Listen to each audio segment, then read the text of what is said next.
Yo, welcome back to the channel. Today we're going to be replacing the transmission in our 2000 XJ here. It's been slipping real bad lately. You put it in drive and it doesn't want to move anywhere. So it's time to replace it with this used transmission, also out of a 2000 Cherokee. Any 98 to 01 transmission would have worked. You guys with the older XJs might want to do some research. Throughout the years, they changed the plugs, and so see what year you're going to need. This Jeep had 150,000 miles and the fluid is not burnt. So I think we have a good candidate, and it was only 200 bucks. Also got the transfer case. Let's get the Jeep up in the air, head underneath, and get started. Now guys, before we get too far and you plan on doing this tomorrow or something, make sure you have one of these. It's an E12 inverted Torx socket. Two of the bell housing bolts use that fastener. I don't know why. I got this whole kit off of the Amazon. You're gonna need the E12. Honestly, you could just buy this because you'll never need it again for anything else. Like, I'm never gonna use any of these. All right, with the Jeep now jacked up, we're gonna come underneath the transmission right here and take off the 14mm drain bolt. And we're gonna drain out the remaining transmission fluid because it is soaked under here. So the next thing I'm gonna do is remove the starter. I've already disconnected the battery. So first we're gonna take off this 13mm power cable. And then there's a second wire held on by this 8mm screw. Now that everything is unplugged from the starter, we can remove it. We got a 9/16 at the bottom. And then if you can see it, there's a 15mm right here at the top that also needs to come out. And out comes the starter. Once the starter's out, it was right there. We can take off this lower inspection plate. You can see a 13mm bolt there and then one right here. Those need to come off. I think there's supposed to be some hardware right here and right here, but mine doesn't have it, so I just have those two bolts. Now with those two out of there, we should be able to just take the plate. So taking off that inspection plate revealed some 15mm bolts on the flywheel. The bolts are holding the torque converter to the flywheel and they need to come off. So you got to be careful with these because if you try and crank on them, it might turn the flywheel and you'll lose it. So we'll get this one off and then I'll show you how to turn the engine over so you can expose the other bolts. We're at the front of the engine here with the harmonic balancer. We got a 3/4 inch bolt, and since there's 4 bolts, in theory, if we turn this a quarter turn, it should expose the next bolt. There's a quarter turn. There's the next bolt. So we'll get that one off and repeat till all 4 of them are off. With that out of the way, we can now remove both the front and rear drive shafts. There's just some 8mm bolts holding them on, and I usually just stick a pry bar to keep the yoke from spinning while I break them loose. Now that we have both drive shafts out, we can come underneath, and on the driver's side of the transmission, we have a bunch of linkage. So there's going to be 2 10mm bolts on the one bracket.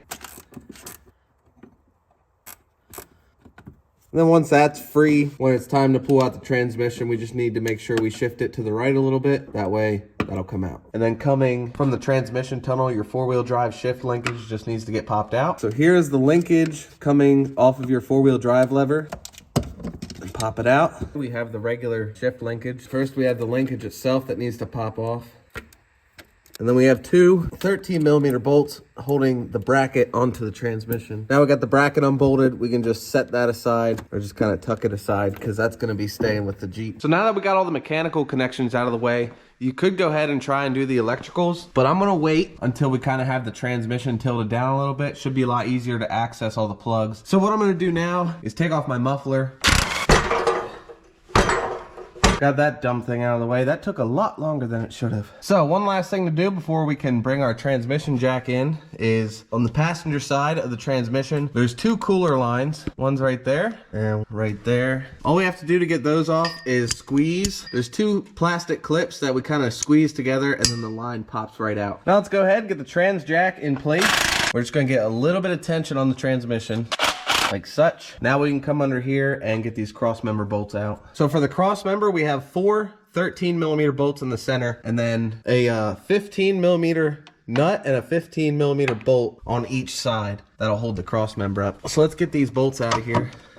So I got the 4 center bolts out. I got the 2 15s on the driver's side. Now we have the 2 15s on the passenger side. Again, a bolt and a nut. And when I take off these, the cross member will probably drop as predicted. Now we're underneath the transmission with the transmission mount. So we're going to use an 18mm socket to take off these 2 bolts, and that'll free up the transmission mount.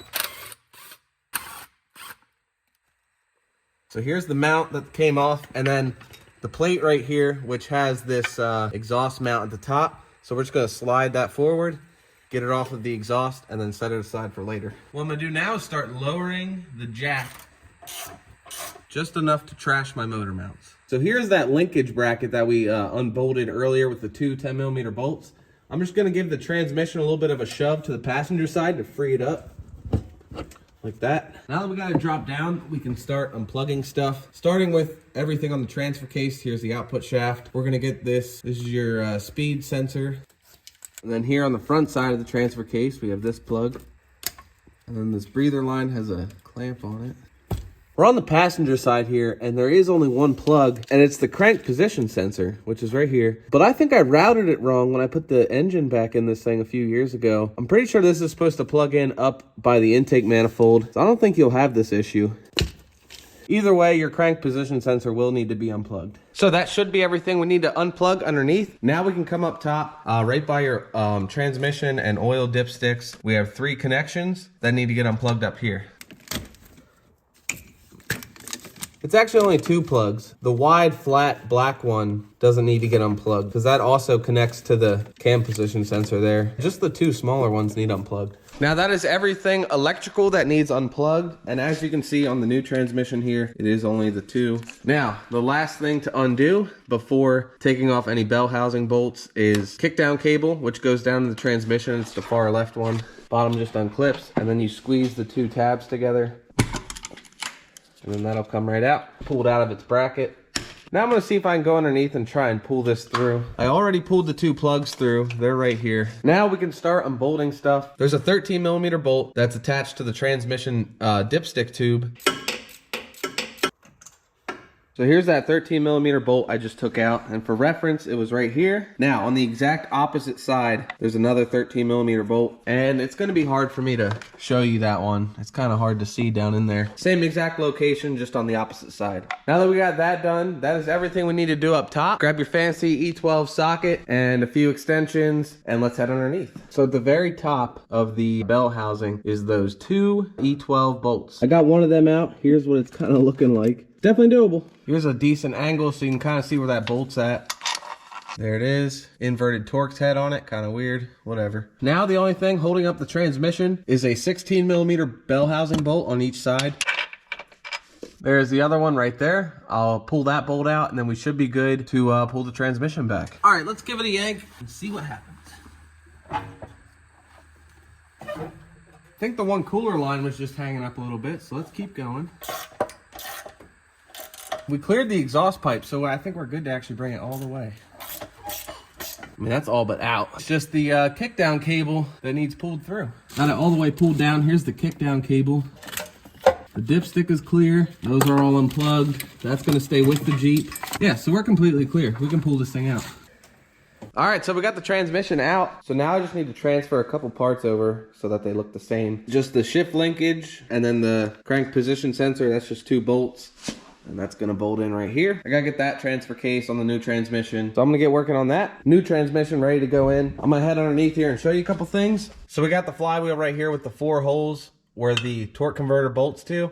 We want to take note on their orientations. We have one down here at the bottom at 6 o'clock. Now another thing I did, I corrected the crank position sensor and it goes up there, and I just kind of tucked it up out of the way where I'll be able to reach it. And then for everything that was attached to the transfer case, I actually just zip tied it here at the back to keep it on top of the transmission and out of our way while we're trying to put everything in. I did the same thing with the trans cooler lines, just zip tied them out of the way. So we're ready to bring the unit over and try and line it up, put it in. So we'll take the torque converter here and get one of them lined up down here at the 6 o'clock position. Hope it lines up with the flywheel once we get to that point. Now I don't know how I'm gonna maneuver the dipstick tube and also the kickdown cable. I'll probably just kind of cross that bridge when I get there. This dipstick tube actually popped out of there. It separates right there. That's good. One less thing to get in our way. So I jacked the transmission up to this point here, pretty much right above the exhaust pipe. And I was able to get all the wires kind of routed to where they need to be. They're not able to plug in just yet, but they are out of the way.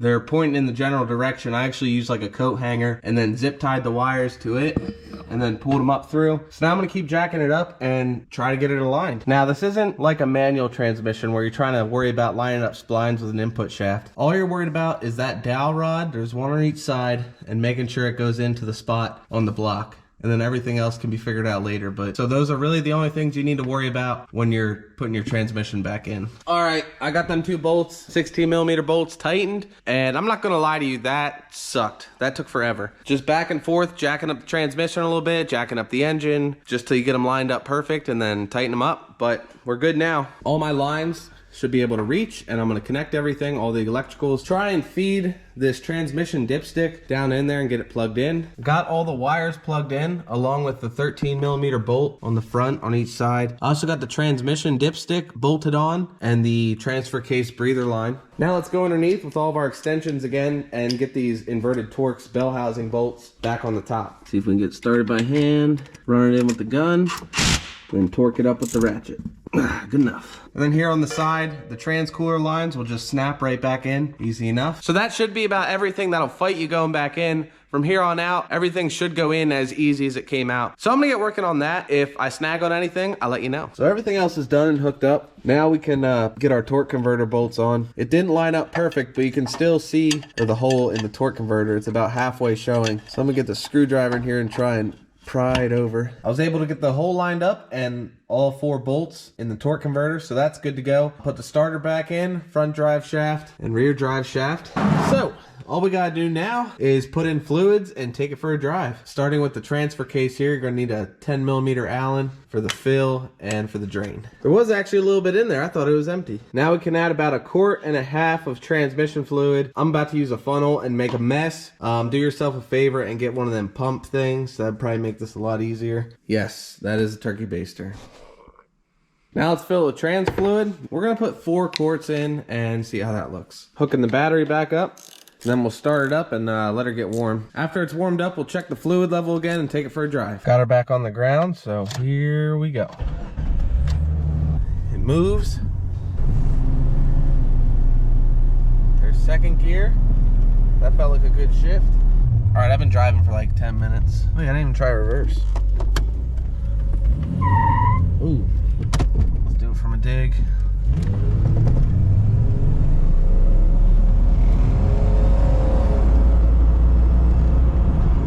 Oh, that's beautiful. It works. Just got back and I checked the fluid while it was still warm. It looks good. So now it is official. There are no original driveline components left. I've replaced everything, engine, transmission, both axles, which also means I've touched about every nut and bolt on this Jeep. And I don't know whether I should be proud or embarrassed. I don't know. But that's gonna wrap it up for this one, guys. I hope you enjoyed it and I hope it helped. If you liked the video, consider subscribing. Take it easy. See you in the next one.